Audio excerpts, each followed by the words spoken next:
26. The traffic was the kind you'd expect to see 5 minutes before the utter breakdown of civilization. As they inched nearer to the park, they saw more and more work crews in reflective vests, sometimes dragging huge black canvas sheets across the street, or trying to direct traffic around delivery trucks to scourging kegs of beer and cases of liquor. Zoey said, "This was Arthur's dying wish, to make everyone else's life miserable for an entire night." Andre raised an eyebrow and said, "Not everyone. Only the few million people who aren't actually going to be at the party. And that's their own fault, isn't it?" Zoey said, "Is it snowing? I mean, is it only snowing around the park and nowhere else?" "There are snow machines on top of all the buildings downtown. They run every night for the couple of weeks leading up to Christmas. Made possible by a generous donation from, you." They arrived at a roped-off staging area packed with freezer trucks and stacks of supplies. Zoey had a good view of the park for the first time, and even though the celebration hadn't technically started yet, the park was already more crowded than Zoey was comfortable with. She felt social anxiety alarms buzzing deep in her gut.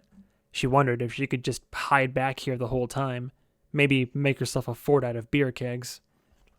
The most prominent feature in the park itself was an inexplicable 30-foot-tall mountain of white near the center. Some college-age kids were digging into the side.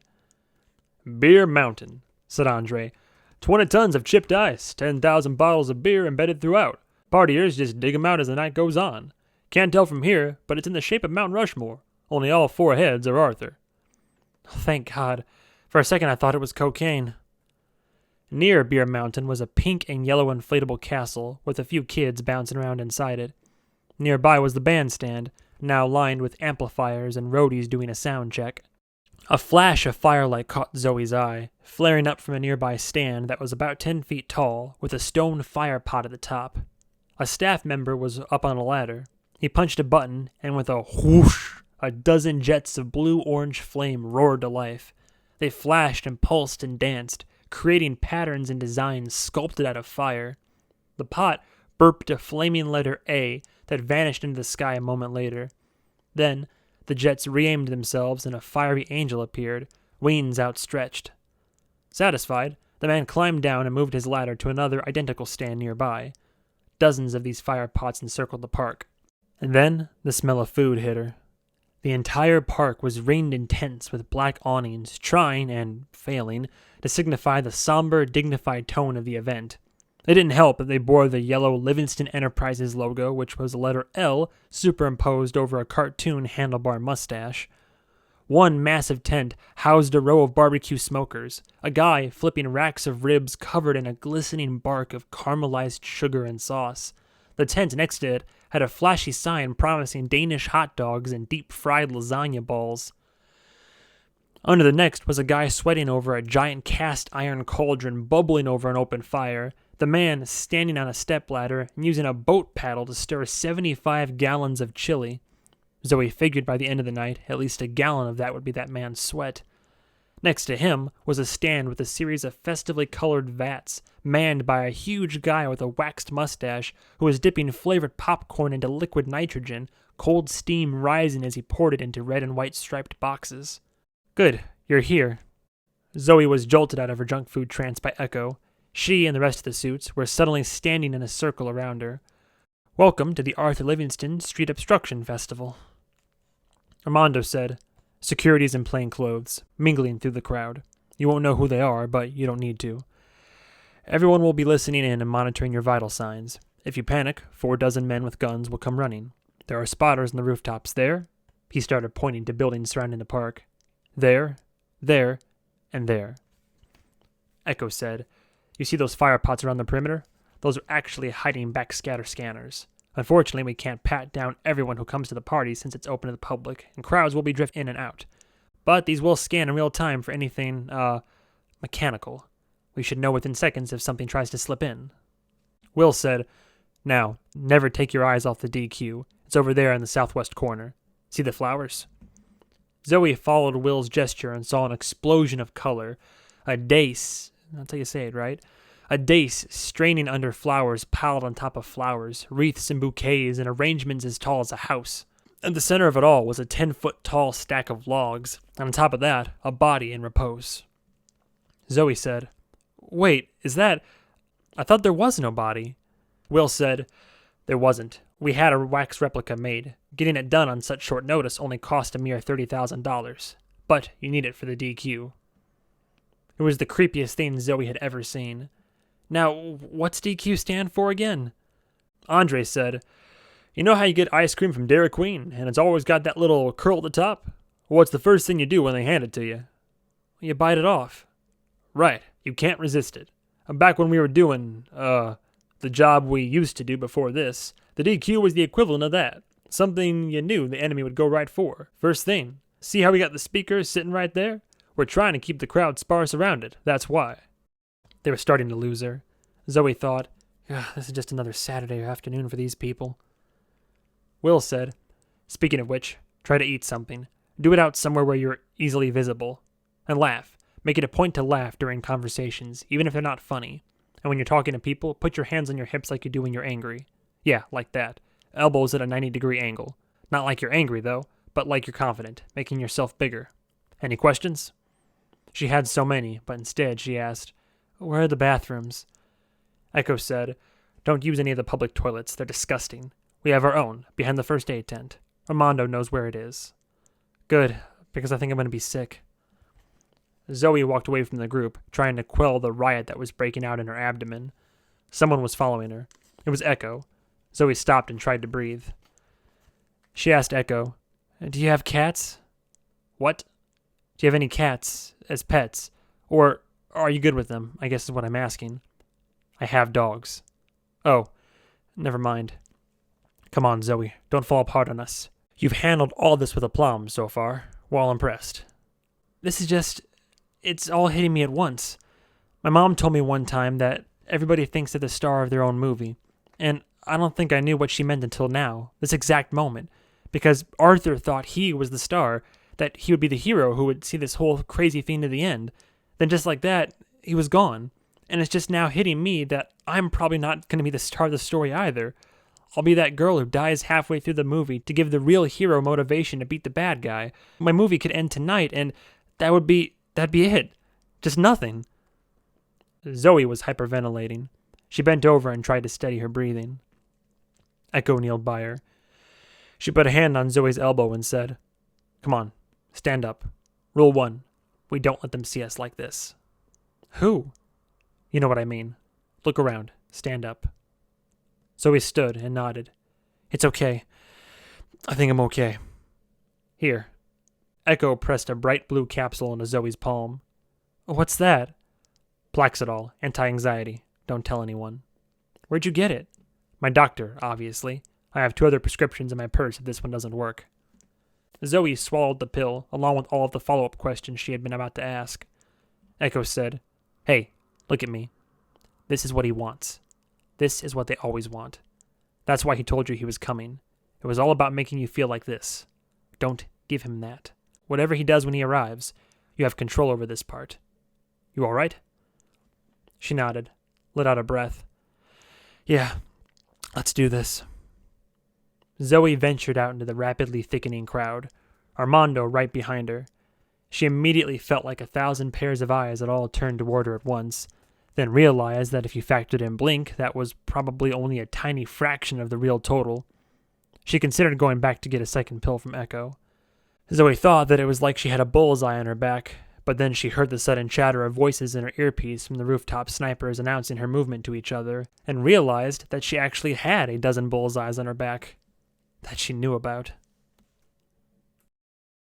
27.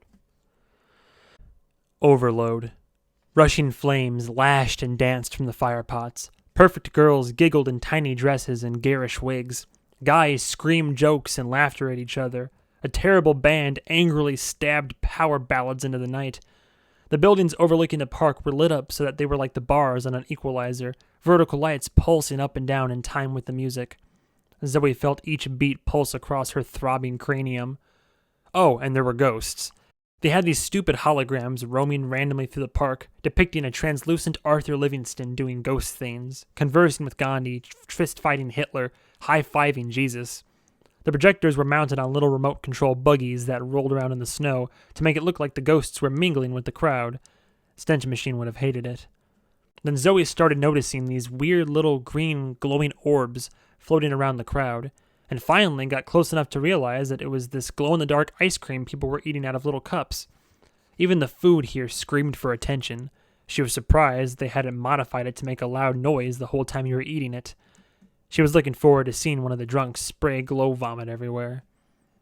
Under all of this were the electronic voices coming from the earpiece, useless cross-chatter from rooftop spotters, perimeter guards, and undercover gunmen mingling with the crowd, spotting threats, dismissing them, throwing around jargon that imparted no helpful information to Zoey about whether or not she was about to die. Through it all, she just kept moving, through the noise and the little clouds of steam from people puffing on vaporizers that would probably give her a contact high by the end of the night. They say humans, and many other herd animals, will wander in a counterclockwise motion if left to their own devices. Grocery store floor plans are set up to accommodate this, for instance. And sure enough, after a couple of hours, that's what Zoey found herself doing. Circling the park aimlessly, only because she couldn't stand to be still. Her feet were already killing her. She glanced behind her for the 500th time in the last 2 hours to find that, yes, Armando was still back there, following her around like a puppy. He was wearing a black pinstripe suit over a deep, blood-red shirt with no tie, sunglasses with dark wraparound lenses that flashed crimson when light hit them. She assumed they were wired up to feed him real-time security scans, but it was no accident that they also looked cool. It was also no accident that it was very easy to see the chrome-plated gun in his shoulder holster every time his jacket lifted. Armando was not undercover. A sorority-looking girl passed them, wearing what appeared to be a fur coat and absolutely nothing else. She, and a lot of the girls here, had gotten that eye-widening surgery celebrities kept getting. Zoey thought it made them look like cartoon characters. Yet Armando watched her pass, apparently his glasses feeding him intel that the potential assassins were all young girls in slutty clothes. On at least 3 occasions, the rooftop spotters in Zoey's earpiece had called out targets to Armando that amounted to, "Ruiz, we got a blonde bending over in a skirt, 3 o'clock. Good God, would you look at that?" Earlier, Zoey saw a size 0 blonde wiggle by wearing nothing but a men's button-up shirt and panties. Her hair mussed like she had just rolled out of bed.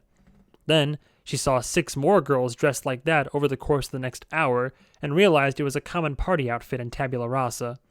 Trey had been right. Zoey's outfit was dowdy in comparison to the girls who'd come to mourn Arthur Livingston's passing, with free drinks and bumps of cocaine, along with the copious party drugs that were making them think the temperature was 40 degrees warmer than it actually was. To Armando, Zoey said, "This place is Slutsylvania." "It's what?" "Never mind."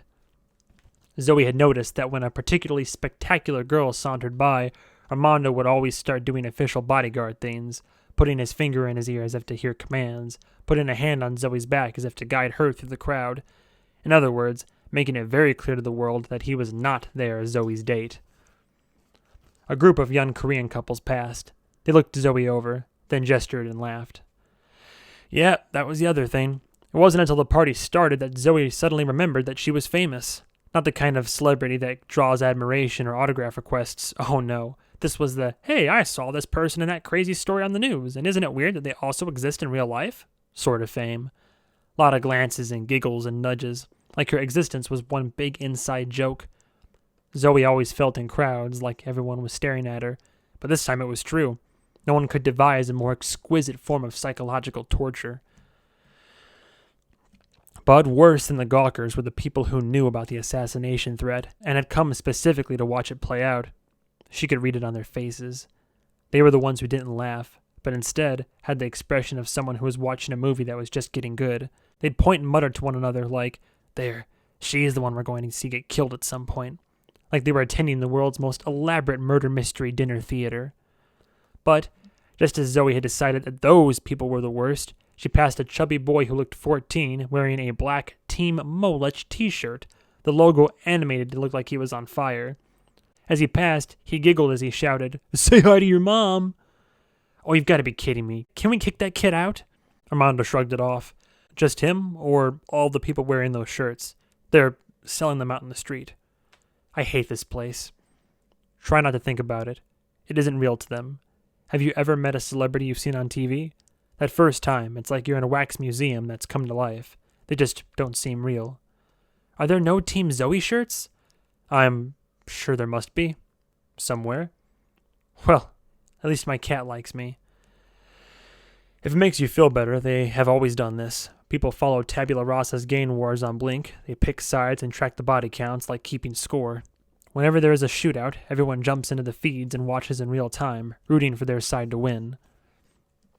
They passed one of the little hologram toys that had been kicked over, its holographic animation of Arthur Livingston, admiring his new angel wings and adjusting a halo, being projected sideways into the dirty snow.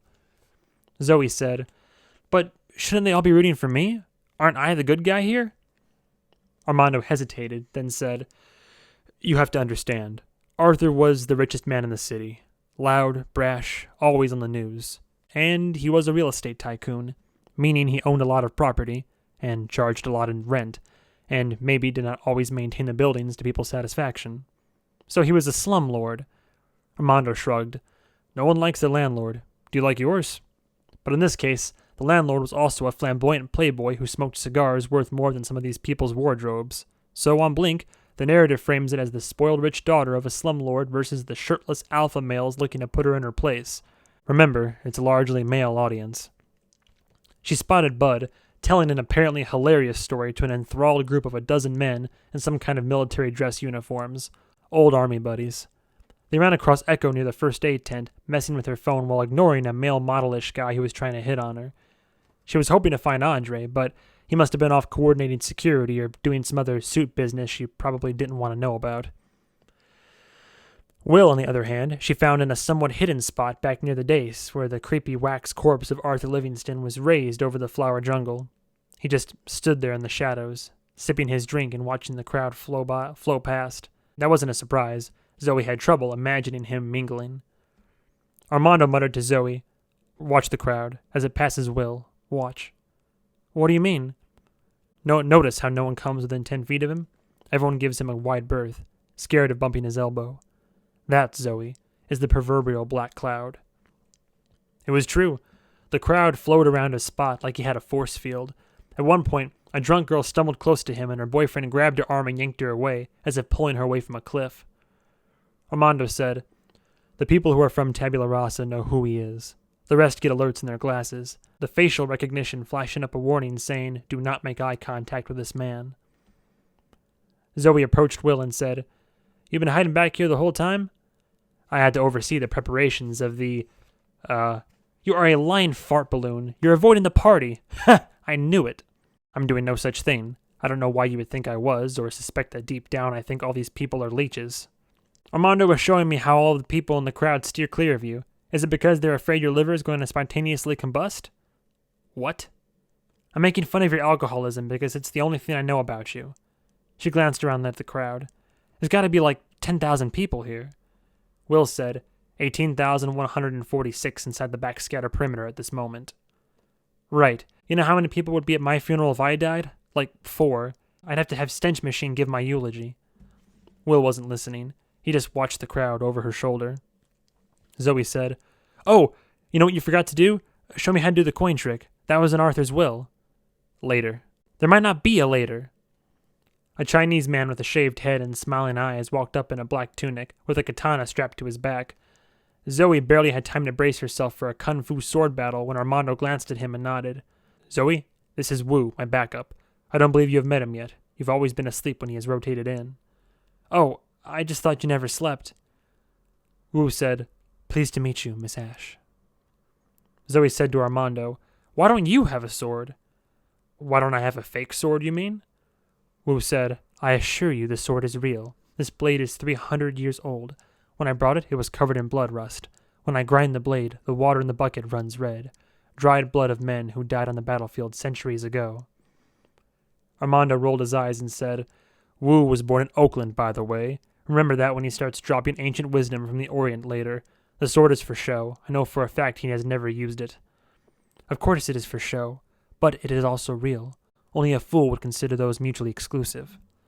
Armando said, "All right, look alive." The band stopped playing, and an announcement came over the loudspeaker that they were going to be lighting the pyre. Zoey actually hadn't gathered that the pile of logs stacked under Arthur's wax body was a funeral pyre until just now, but how else would he go out if not in a stupid blaze of glory?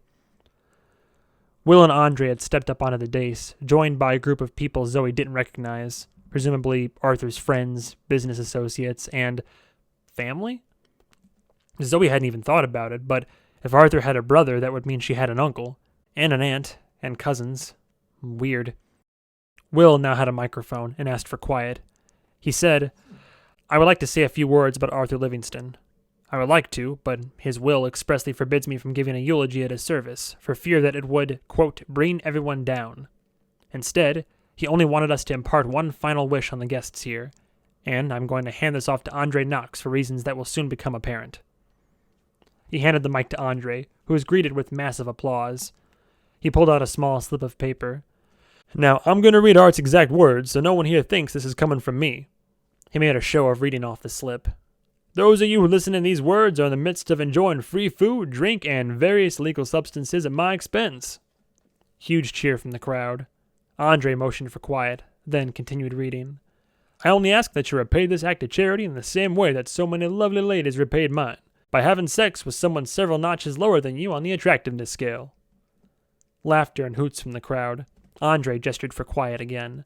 "If you're a 9 and go home with a 4, you'll give them a story they can tell for the rest of their life, and be shocked at what they're willing to do once the lights are off. Do it in my memory. Thank you." The crowd cheered and whistled, so loud that it drowned out the sudden panicked radio chatter happening in Zoey's ear. She spun, scanning the crowd for Molech, then the sky. Was he in disguise? Would she even recognize him if she saw him again? She listened for useful instructions and only heard men shouting questions and commands at each other. Up on the dais, Will was handed a torch, and he touched it to the pyre, which went up with a roar, like it had been soaked in gasoline. From the bandstand came a guitar solo version of Amazing Grace. Zoey caught Will as he was walking away from the inferno that was now raging behind him. "Hey, something's happening." Will listened, then turned back to the pyre. Armando followed his gaze and drew his gun. The spotters in her ear were yelling for them to get out of the way. Out of the way of what? Then the crowd was running and screaming. There was the sound of a massive approaching engine, and then bombastic arena rock filled the world. Arthur Livingston's funeral pyre exploded. Flaming logs flung in every direction. A monster truck crashed through it, mashing Arthur's wax body under gigantic tires. The truck was electric, but had been rigged with massive speakers to broadcast gasoline engine sounds, and was playing an old heavy metal song in which a raspy singer was offering to rock everyone like a hurricane. Flashing across the grill, in yellow letters, animated into flames, was the word Molech. Will said, "I think that's him." 28. The truck skidded to a stop, and out from the cab hopped a shirtless Molech, along with Black Scott, the sidekick he introduced in the Arthur Livingston death video. Behind them, 4 more muscle-bound dudes hopped out of the bed of the truck, not a shirt among them. They all wore suspenders that they left dangling at their hips, and each of the henchmen wore baseball caps with their bills facing in various directions. Cheers went up from the crowd. Zoey hoped those weren't all Team Molech, and that most of them were just cheering because the action they'd come to see was finally unfolding before them. Molech, smiling broadly and thoroughly pleased with his entrance, turned and waved to the crowd. He had stitches, incisions that ran across his shoulders and down both arms. She could see them on his sidekick Scott, too. She wondered if all of his men had them, the mark of the Raiden implants. The pair of them then turned and swaggered directly towards Zoey. Armando edged around to get his body between them, gun in hand. The crowd was forming a circle around them, everybody trying to make sure their camera was getting the best view. Molech and his partner stopped a step short of a confrontation with Armando. Molech looked Zoey up and down and burst out laughing. To Scott, Molech said, "Dude, this is her! Like 20 years ago, Art knocked up a stripper and his trailer park daughter wound up with all his money. Now Blackwater and all those guys are having to kiss her ass to try to get her to turn over the estate. Look at her. They gave her a makeover." He shook his head. "Dude, this is priceless." Zoey said, "I know you too. I just watched a video with you in it." "Oh, is that right?" To Armando, Zoey said, "These two are from Sausage Express, that gay porno I was telling you about. Armando, meet Miles O'Smiles and Dick Christmas." Molech said, "Oh, look, she's funny. Let me do the math. Funny girl, absent father. Want me to guess which antidepressants you're on? I've actually found a new form of therapy. It's watching your employees die. Let's see what else I can guess about you. You're too fat to be a stripper like your mom. So, waitress, am I close? Close. I'm a professional hunter. Been doing it since I was 6. Got a wild boar on my first day. Not very hard. This stopped Molech for a moment. Will watched them, saying nothing. That look on his face again, like he was doing calculations in his head. If Molech makes a move, just get flat on the ground. Molech recovered and said, I gotta hand it to whoever picked out that outfit, showing off your tits to draw attention away from your face and jacked up teeth. How about I bend you over my tailgate, yank up that skirt, and let my boys line up and take turns? Can I bring a magazine? It sounds boring. Come on, baby. If you didn't want it, you'd have covered it up. And you must want to get shot in the head, or else you would have worn a helmet. There are 10 guns pointed at your head right now, by the way. That was a conservative estimate. She could see 5 of the plainclothes security that had edged into position among the encircled crowd, all with guns drawn, and those were just the ones she could see. She looked Molech over. So, how much time do you spend flexing in front of a mirror on an average day, trying to convince yourself that people still associate muscles with strength? How many hours do you spend in the gym piling on mass to hide the scarred little boy under it? Molech glanced around at the gunman and said, Whoa! Hey guys, we're just here to have a conversation. I don't know what's happened with the world today when a common man like me can't come to a public park to discuss business without a small army freaking out pulling firearms. This is completely ruining the conversational environment. Here, let me take care of that. Todd? One of Molech's shirtless henchmen was carrying what looked to Zoe like a fire hydrant from the year 3000, a flat black, knee-high object with a top that looked like a honeycomb. The guy sat it on the ground, and a dozen armed men, including Armando, screamed at the man to step away from it. Zoe assumed it wasn't a bomb, since Molech and his shirtless band were presumably no more bomb-proof than she was, but the thing wasn't going to start oozing homemade ice cream either. The henchmen smiled and held up their hands in the kind of playful, don't shoot gesture you'd give to a toddler with a toy gun. The device had already been activated. It whirred to life, and the upper part, the honeycomb section, started spinning, impossibly fast. The device started glowing, the spinning top forming a ring of bluish-white lights that was too bright to look at. Zoe felt a hand against her back, Armando's, about to throw her to the ground, but it was too late. The machine went off, with a shriek that crescendoed into a thrumming whoop sound that shook the earth. Armando fired his gun. Zoe flinched at the sound and went down to one knee. Wait, no, that wasn't right. He hadn't pulled the trigger at all. The gun had spontaneously exploded in Armando's hand. Armando cursed and yanked his hand back, flailing flecks of blood from several gashes in his palm. Smoldering shards of metal were lying between his shoes. Then, there was a series of pops, like very loud firecrackers. All of the bullets were going off inside the remaining guns, sending high-speed hunks of metal in every direction. People started running, or diving for the ground. And then, it happened again nearby. This time, one of the plainclothes gunmen screamed, clutching a ruined hand. And again, until it was a continuous staccato cacophony, like the finale of a fireworks display. The harsh rattle of dozens of bullets all detonating at once, ruining every firearm in the vicinity. And then, there were fingers around Zoe's throat. She was lifted to her feet. Molech's face was suddenly 3 inches from hers. Without looking away, Molech said, Be cool, Ruiz. We're all good here. Just taking the guns out of the equation, that's all. A few of your boys are missing fingers, but they can learn to jerk off with the other hand. To Zoe, he said, That gadget there was a gift from your daddy. It cooks the cordite right inside the cartridge. It uses microwaves or ultrasound or something. Kills every firearm within 300 yards. See? Now we can have this conversation like civilized people. He squeezed and waited. Zoe didn't know what he was waiting for, but of course he was letting the chaos die down and allowing all of the cameras to focus on him and him alone. He wasn't going to waste his monologue. Molech said, Look around you, piglet. What do you see? Same thing you see in the mirror. Fat, weak, lazy slugs. The gene pool's so diluted that you can barely recognize these pale blobs as humans. All their juice watered down. We did this to ourselves, piglet. Back before you and me were born, all the politicians got scared about all the crime and all the wars, so they pumped everybody full of antidepressants and soy and estrogen, trying to dull that fire, that natural fire that's supposed to burn inside all of us. They gave all of the men porn and video games to soak up their conqueror instincts. Worked like a charm. Crime went way down, rape went way down, pregnancy went way down, and the only price was that they turned all the men into fat little toothless blobs and the girls into arrogant squealing little piglets like you, putting that fire out forever, the natural fire that comes from the balls, the fire that built this world. Well, I'm here to tell you there are still some men left. So no, there's not going to be no negotiation. The lion don't negotiate with the gazelle. He squeezed and lifted, and Zoey was now standing on her toes. I said we were going to talk like civilized people, and this here is how civilization works. The goods go to the strong and the weak starve, so that the species can get stronger. When the weak holds the goods, the strong are obligated to take them, to propagate strength and eliminate weakness. From behind them, Will said, Zoey doesn't have what you want, but I do. Will you allow me to explain, or do you want to keep choking the barista? Dude, I know who you are and what you're all about. You think you can string together enough fancy words to get me to sell you my own mother?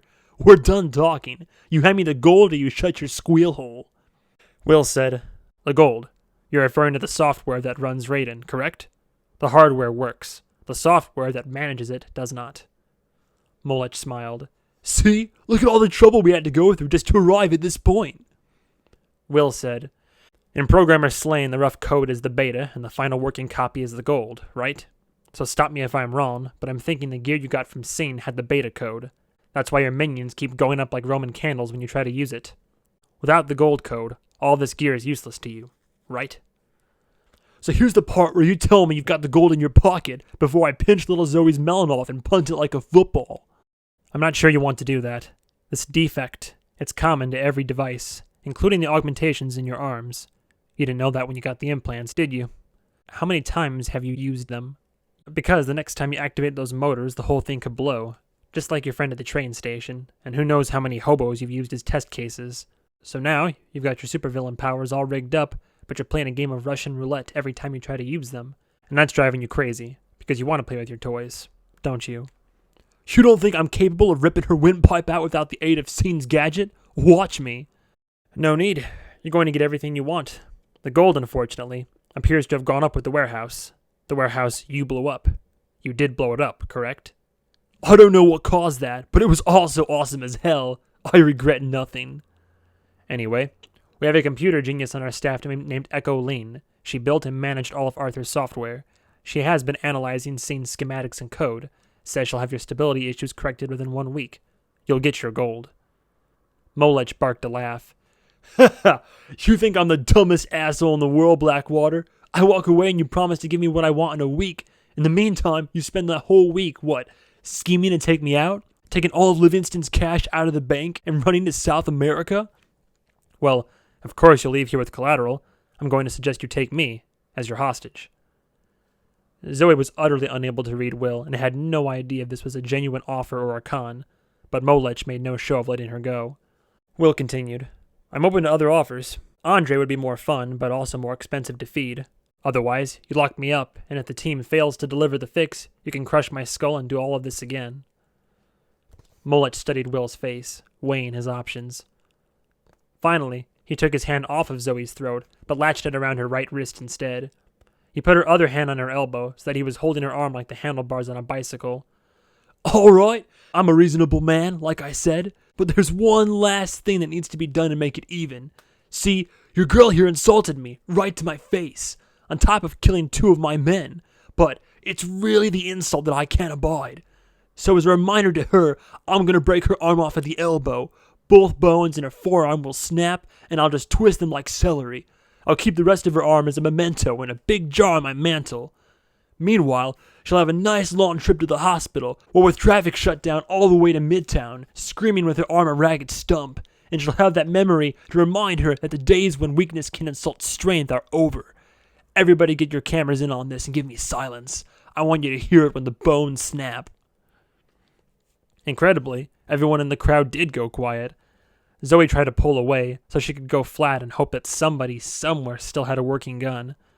There was no give in Molech's grip whatsoever. It was like her arm was caught in an industrial machine. The 2 hands clamped down on Zoey's wrist and elbow, and pain jolted down the bone. She squeezed her eyes shut. And then there was a terrible, meaty sound. And then there was blood. 29. Zoey stumbled back. Everyone was screaming. She was surprised to find that her arm was still attached to her body, and in fact, Molech's 2 hands were still clasped to it, but Molech was not attached to his hands. He was standing 10 feet away, staring at the neat, bloody stumps where his hands used to be. Standing in between Molech and Zoey was Armando, holding a bloody, smoking katana and looking as startled as anyone. Zoey frantically pried the 2 disembodied hands off her arm and flung them to the ground, like they were a couple of huge, disgusting insects that had landed on her. Molech continued staring at the 2 spots in his universe that, for his entire life up to now, had always been occupied by hands. He did not scream, or panic, or cry. He bared his teeth and furrowed his brow, then slowly closed his eyes. Frustration, like he had just busted out in a game of poker and was already trying to think of ways to get his money back. His henchmen, on the other hand, were staring wide-eyed, like their whole world had come undone, as if they'd just seen the sky open up and a huge god poop fall out. One of them bent over and started retching. Molech turned and stumbled toward his truck, barking at his men for help. Zoey grabbed Armando's sleeve and said, "Finish him." But Armando was staring at the smoldering katana, which had 2 ragged, charred notches in the blade, like a demon had been gnawing on it. Zoey shook him. "Hey, he's getting away!" Armando snapped out of it. He moved toward Molech, but now Molech's henchmen had closed ranks, forming a bare-chested wall around their boss. Black Scott was dragging Molech into the bed of the monster truck, and the rest of the dudes piled in. The crowd parted as the massive truck rumbled away, its fake engine sounds droning on into the distance.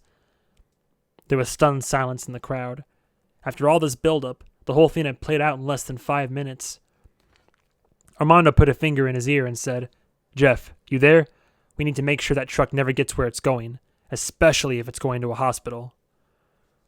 Armando watched the truck around a corner. He looked down at the katana again, then walked over and handed it back to Wu, who was standing in awe. Armando said, "This is a genuine katana. I owe you an apology, and I will replace it. I think I ruined the—" He was cut off by a hug from Zoey. "Holy crap! Suddenly I get why you charge $300 an hour. And to think that I took this job without finding out how truly crazy you are. You got right in his face." Andre had made his way to the scattered flaming ruins of the pyre and found where the microphone had been tossed aside. He picked it up, turned to the stunned crowd, and said, Thanks for watching, everybody. That was, of course, a scripted event that, oddly enough, was laid out in Arthur's strangely specific will. Those were all actors. Everything is fine. Drop party starts in 30 minutes. The crowd cheered. The band started playing again.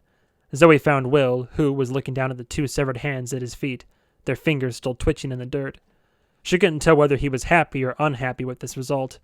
Echo appeared and placed the 2 severed hands in a cooler she had stolen from somebody. They were getting quite a collection of hands. Zoey said, "He'll bleed out, right? You can't just lose 2 limbs like that." After a long pause, Will said, "Probably." "Was that a real offer you made him? Were you really going to go along as his hostage?" "It doesn't matter. It's done. It's fine." He turned to walk away. Zoey said, "Hey, we won, right?" "Sure. Go get something to eat. You did good. Go enjoy the rest of the party." Zoey watched him walk away. "Hey, you still need to show me how to do the coin trick." No response, and then he was swallowed by the crowd. Enjoy the rest of the party. That was, in context, the most laughably inappropriate suggestion she'd been given in her entire life. But sure enough, 10 feet away the party had in fact resumed as normal. This was tabula rasa. It probably wasn't considered a real party until somebody got threatened and dismembered. And the ones who had come specifically for the drama, well, they were only disappointed that it wasn't worse. Zoey said to Armando, "Come on, I'm buying you a drink." "I can't drink alcohol on the job, Zoey, and we should get you out of here. Molech's thugs might come charging back, especially if their boss dies." "Yep, I totally agree." She hustled him away, toward a stand she thought she recalled passing earlier. They arrived at a dark corner between food tents, where a tiny potpourri-smelling drink tent had been wedged in. A crude hand-painted sign claimed to sell spirit teas. The menu was promising potions that could make you smarter or happier or ease your anxiety. Heavily featured at the top was an unnamed concoction with no description, just a picture of a thermometer with the red mercury pegged to the top. She asked for 2, and the hippie girl behind the counter refused to take her money. Get rich enough, Zoey thought, and you don't have to pay for anything.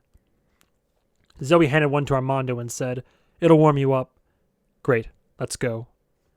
He pulled at her elbow and they immediately ran into Andre, who had pushed through the crowd looking mildly panicked. "Ah, there you are." To Armando, he said, "Got the 3 worst hand injuries into ambulances. One of the snipers took shrapnel to the face. Might lose an eye." Armando said, "We are going to get her off the grounds. Tell Wu he's in charge." Zoey said, "Not until I get something to eat. I deserve it. Even Will said so." Armando glanced around at the crowd and said, "Zoey, No, screw Molich and all of the people out there rooting for him. He doesn't get to run me out of my own party. You didn't even want to come. I'm getting something to eat and then we'll go. I'm fed up with this victim crap." She shook his hand off her arm. "And I'm tired of being led around like a corgi at a dog show. Don't do that again." Andre said, "So saith the queen. You ever had a Danish hot dog?" Is that food or a crude innuendo? "It's a gourmet hot dog, like they make them in Denmark. Sweet cinnamon bun, caramelized onions, mustard, like a party in your mouth. It comes with a bag of donut fries." Lead the way. 10 minutes later, Zoey was eating the last third of a hot dog, sipping magic tea and tromping up a flight of stairs, following Andre. They were in a hotel overlooking the park, and when Zoey asked Andre if he had a room or something, he said no, and just kept going up the stairs. Finally, they reached a door marked roof, and they emerged into a chilly but quiet rooftop, overlooking the chaos of the Arthur Livingston Memorial Service from 20 stories up. Below them, bright specks of orange flashed and danced in the fire pots. Columns of smoke and steam drifted out of the food tents. Music wafted up through the chilled air. The bouncy castle was rocking back and forth from the reverberation of partiers jumping around inside, like the huge inflatable structure itself was dancing to the rhythm. The once mighty Beer Mountain was now just a smashed pancake of dirty snow, and Zoey could see the specks of a few desperate people stomping around it, trying to fish out the last of the free beers. From up here, it looked like fun. Zoey decided this was about the right distance for her to enjoy a party. They weren't alone on the roof. Some other kids had found their way up there, and apparently it wasn't a secret spot, since security guards in yellow vests were standing along the edge. Still, it was 100 times quieter than the pounding din of the party. Zoey finished her hot dog and couldn't find a trash can to throw the wax paper into, so she wadded it up and stuffed it into the pocket of her blazer. She thought about Arthur holding his meeting with Scene atop Livingston Tower, and how rich people seem to like high places, penthouse apartments, high corner offices with a view of everything, and for the first time saw the appeal. All the little people scurrying silently below you while you looked down, untouchable. She had to admit, she liked the view. Behind her, Armando was spitting instructions to Wu that Wu was receiving with mild amusement, humoring him. Zoey got the sense that Wu had been in the business longer than Armando. He knew what he was doing. Armando said to her, "They stopped Molich's truck about 6 blocks away." "Is he dead?" Still waiting for confirmation. Wu pulled out his katana, examining the charred gouges in the blade. Armando said, "Like hacking through a power line." Wu shook his head. "What kind of a man would willingly implant machinery inside him?" Armando shrugged. "My father has a pacemaker. I will buy you a new katana, but you will have to tell me where to find one." Wu shook his head. "Nonsense. If this blade could speak, it would not have asked for a long retirement on my mantle. It met its end in battle, just as it was created for." Armando rolled his eyes and sipped his tea. Zoey said, "You like it?" "It tastes like flowers or something." "When have you ever eaten a flower?" "You know what I mean. Also, I'm not sure what the secret ingredient is, but I'm starting to think it's not sugar and spice. I feel like I'm getting hot flashes." Zoey agreed. The warming effect was kind of alarming. All at once, she felt like she was dressed too warm for the weather, even though it couldn't have been above 40 degrees on the rooftop. Armando listened to something in his earpiece, then said, "Car is ready. Let's move." He came up to her and started to put a hand on her elbow, then stopped himself. Zoey downed the last of her tea, and had an almost medical urge to get out of her clothes. She stood on the ledge and watched the mass of partygoers swirl in and out of the park like ants, and wondered how many of those people were going to be having sex in the next few hours. She started to tell Armando she was ready to go, but from behind them came soft footsteps. Zoey had time to hear Andre say, "I really am sorry about this, guys." And then a strong hand shoved her off the roof, and she was falling down, down, and down through the frigid night air. 30. Arthur Livingston could not have told you exactly how many women died while in his employ. It wasn't the sort of thing a man like him kept records on, and honestly nobody ever asked. A client looking to enjoy an evening at the club with a beautiful escort doesn't want to know how she got there, any more than he wants to go tour the slaughterhouse where his steak was made. The 21st century consumer doesn't particularly care how ugly things get on the back end, as long as a beautiful piece of meat winds up on the plate. But it was this ugly back end of the process that resulted in Arthur Livingston meeting Will Blackwater, Andre Knox, and Bud Billingsley. This was 15 years prior to Zoe's tumble off the roof in Tabula Rasa, right around when she was entering elementary school and, for the first time, hearing the rich kids tell her she smelled bad. Arthur had been at a bar, watching a news report about the impending war in Korea, and saw a tragic story about the poor souls trying to escape the country and the unscrupulous human traffickers who were scooping up terrified female refugees and selling them into sex slavery abroad. Tragic, that is, because Arthur wasn't the one doing it. Fortunately, Arthur had friends in South Korea, and also North Korea, and China, and Russia. He very quickly slapped together the Arthur Livingston Foundation, a supposed international aid organization dedicated to handing out food, water, and emergency medical care to the desperate North Korean refugees. Grateful people were fed, clothed, and healed, while Arthur's people wove through the camps, secretly offering the most attractive of the female refugees safe passage to the United States, complete with very authentic-looking documents. That wasn't as simple as it sounds, of course. Most jobs aren't. The entire Korean peninsula at the time was in that proverbial moment in which you realize your nausea is going to turn into a puke and that there is nothing to be done about it. A brutal insurgency was gnawing away at the foundations of the North Korean regime, and the mad dictator in charge swore that before he ever relinquished power, he would launch his cache of nuclear warheads and turn the South into a radioactive wasteland. So Arthur didn't like to visit the area himself. He'd just do a quick round trip every few months in order to get himself photographed in front of some starving children. To be clear, Arthur's promises of safe passage and freedom for the girls were absolutely true. It's just that the type of work he had in mind for them once they reached the land of the free was probably not what they imagined. Or maybe it was. Just because they came from an isolated police state didn't mean they were naive. As far as Livingston was concerned, everybody won. The girls got safely away from a country that was about to turn into a meat grinder, and Livingston's wealthy clients back in America got the stunning Japanese girls who were constantly in demand among a certain crowd, namely those who had made their money in the tech industry. The only downside to this extremely lucrative trade, as far as Arthur was concerned, was that the long plane rides were very tiring, and the process of negotiating bribes with 3 countries' worth of bureaucrats was very tedious. Well, that and the fact that if he was caught in country, he would immediately be executed for the crime of human trafficking, and the news would trigger an international incident that could very likely result in nuclear war and a subsequent chain reaction that would render all human life extinct from the universe forever. But of course, no investment is completely free of risk. A few months in, the Chinese clamped down on North Korea's northern border, resulting in a rather ugly incident in which 6 of Livingston's girls were burned to death inside a truck as it crossed North Korea's hilariously named Sino-Korea Friendship Bridge. Arthur didn't skip a beat. He tracked down a friend in Nagasaki, Japan, who ran an underwater tourism business on the island of Tsushima, and asked him if he could buy a submarine. Within a week, he was back in business, transporting the girls under the Yellow Sea, puttering towards South Korea past schools of exotic fish and underwater mines. He figured if the government ever seized the sub, he'd buy some big weather balloon and just float the girls across the DMZ, or find a way across the other northern border into Russia. Arthur Livingston, you see, lived by a very simple slogan: there is always a way. It's not like the authorities never caught wind of what was happening. Livingston was useful to the regime because it liked making a big show of how it was working with international aid groups to assist the poor refugees who were suffering under the senseless rebellion, and he was useful to every official who relied on his bribes to stay afloat. For example, at one point, an ambitious young officer from the regime's Ministry of Public Security started asking after 24 females who had vanished from one of the camps overnight.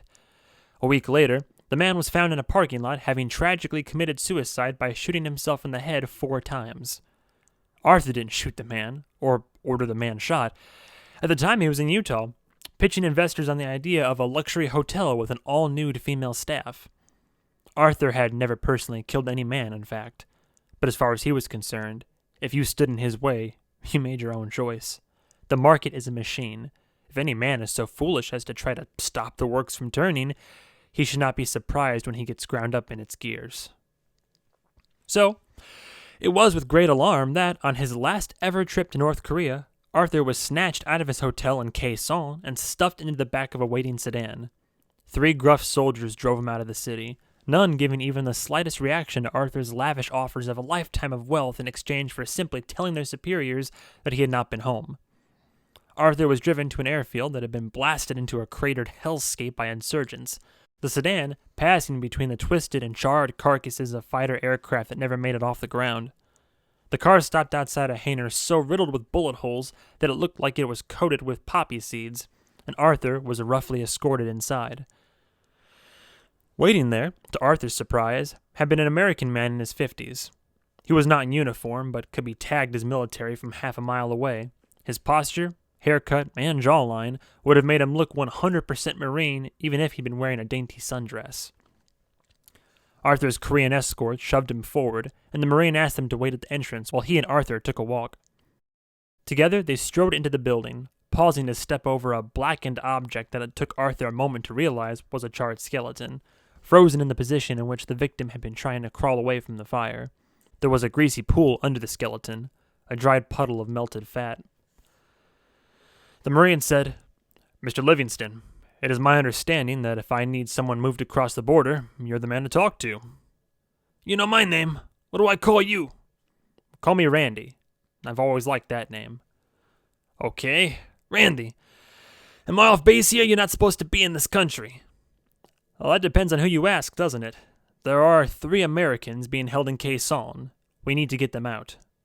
"Soldiers?" "Not officially, no." "CIA?" "Civilian contractors, doing work on behalf of our government." The man handed Arthur a tablet displaying 3 photos and a list of names, along with their height and weight. There was no other information.